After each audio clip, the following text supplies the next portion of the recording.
Hello friends, welcome to my channel @Sarwar Hussain दादा, जहां आपको ज्ञान मिलेगा सबसे ज्यादा। जैसे कि आप लोग देख रहे हैं एमटीएस का एग्जाम चल ही रहा है। तो कल का यानी कि यस्टरडे का भी पेपर में बहुत सारा सवाल आया है। T20 वर्ल्ड कप 2022 से आया है। पहली बार ओलंपिक कहाँ हुआ था उसमें आया है। ओलंपिक में इंडिया कितना सिल्वर जीता, कितना ब्रॉन्ज जीता, उससे आया है। सेंसस से तो हमेशा आ ही रहा है। तो क्वेश्चन जो भी वीडियोस कराया जा रहा है उससे आ ही रहा है। ठीक है, तो आज इसलिए और एक बुक्स एंड ऑथर का एक नया पार्ट 3 ला रहा हूं, और ये एंशिएंट इंडिया का है। ठीक है, पहले सोचा था जो बुकर प्राइज वाला लाऊंगा वो कल लेके आऊंगा। आज एंशिएंट इंडिया का जो खास खास बुक्स है और ऑथर है उसके बारे में बात करूंगा। पहले तो दो राजा का बात करूंगा, उसका लिखा हुआ कुछ बुक के बारे में। उसके बाद रैंडमली बहुत सारा बुक और ऑथर का बारे में बात करूंगा। सबसे पहले हर्षवर्धना। हर्षवर्धना जो राजा थे उनका 3 बहुत ही फेमस किताब है। प्ले, एक्चुअली संस्कृत प्ले है ये।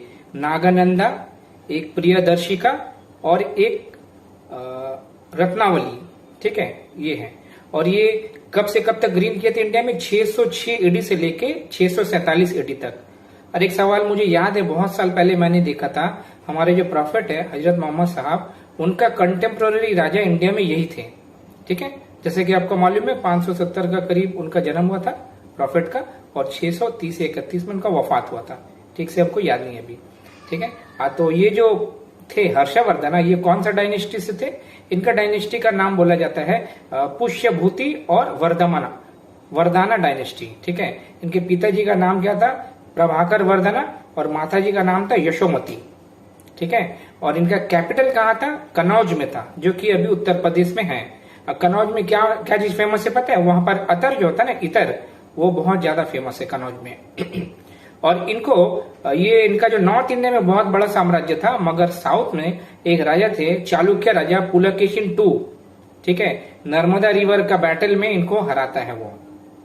और इनके ही टाइम में मशहूर चाइनीज ट्रैवलर ह्यूएनसांग, इससे हर्षवर्धन, इससे ह्यूएनसांग, वो भी यहाँ पर आए थे इंडिया में।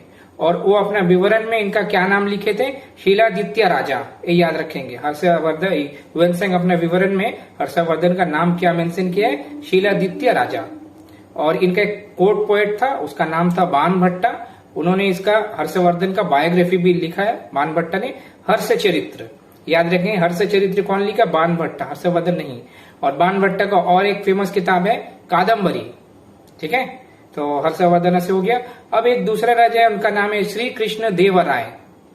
ठीक है, इनका एक एपिक तेलुगु पोएम है अमुक्ता माल्यड़ा, बहुत ही फेमस है अमुक्ता माल्यड़ा। ठीक है, और इनका दिन क्या था? 1509 से लेके 1529 तक। ओके, और ये जो थे थर्ड किंग थे तुलुवा डायनेस्टी से। एक्चुअली ये जो विजयनगर एम्पायर था उसमें 4 डायनेस्टी आए हैं। सबसे पहले संगम, सलुवा, फिर तुलुवा, फिर अराविदु। ये जो तुलुवा है उसी के तीसरे राजा थे ये कृष्णदेवराय। और विजयनगर एम्पायर, उसका फाउंडर कौन था? हरिहरबुक्का, 2 भाई थे। 1336 साल में विजयनगर एम्पायर का स्थापना करते हैं। और ये कृष्णदेवराय का टाइम में 2 पोर्तुगीज ट्रेवलर भी आए थे, एक का नाम था पायस और एक का नाम था बारबोसा। अब इसको याद रखेंगे।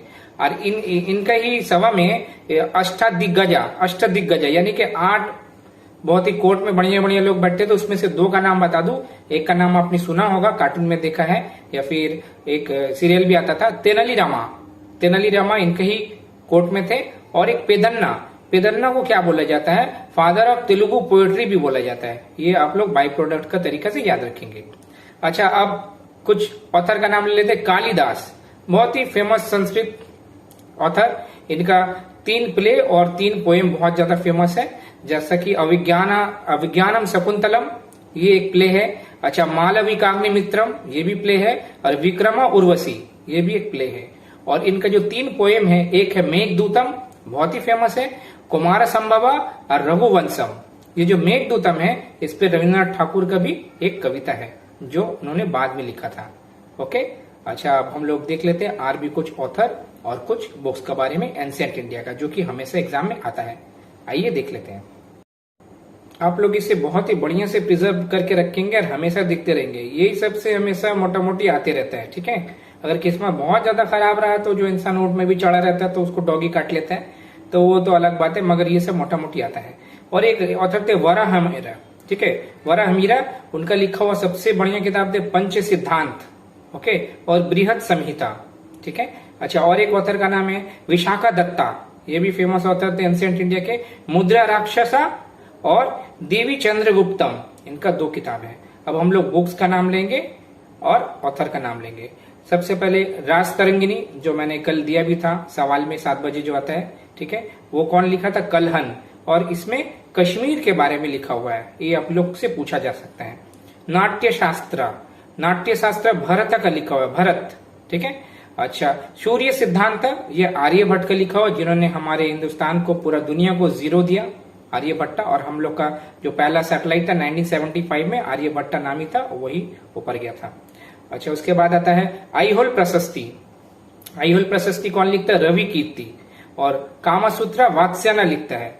और मृच्छकटिकम, ये किसका लिखा हुआ? शूद्र का। अच्छा, और एक है 10 कुमार चरित्रा, ये डांडिन लिखते हैं, याद रखेंगे। अर्थशास्त्र, ये कौन लिखता है? कौटिल्य, या फिर चाणक्य भी बोल सकते हैं, या फिर विष्णुगुप्ता, इनका असली नाम था। अच्छा, अब आता है कथा शरित सागर, ये सोमदेव का लिखा हुआ किताब है।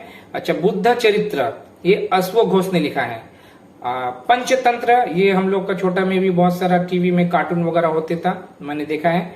विष्णु शर्मा पंचतंत्र लिखते हैं। अष्टाध्यायी, अष्टाध्यायी ये कौन लिखता है? पाणिनि, अष्टाध्यायी। महाभाष्य, ये पतंजलि है ना, बाबा रामदेव का प्रोडक्ट, वही इसको लिखे, पतंजलि लिखे हैं महाभाष्य। गीत गोविंद बहुत ही फेमस है, ये जयदेव का लिखा हुआ किताब है। और इंडिका, बच्चा को पता है, मेगास्थनीज का लिखा हुआ किताब है। और एक नाम है उत्तर रामचरित्र, ठीक है, उत्तर रामचरिता, ये भवभूति का लिखा हुआ किताब है।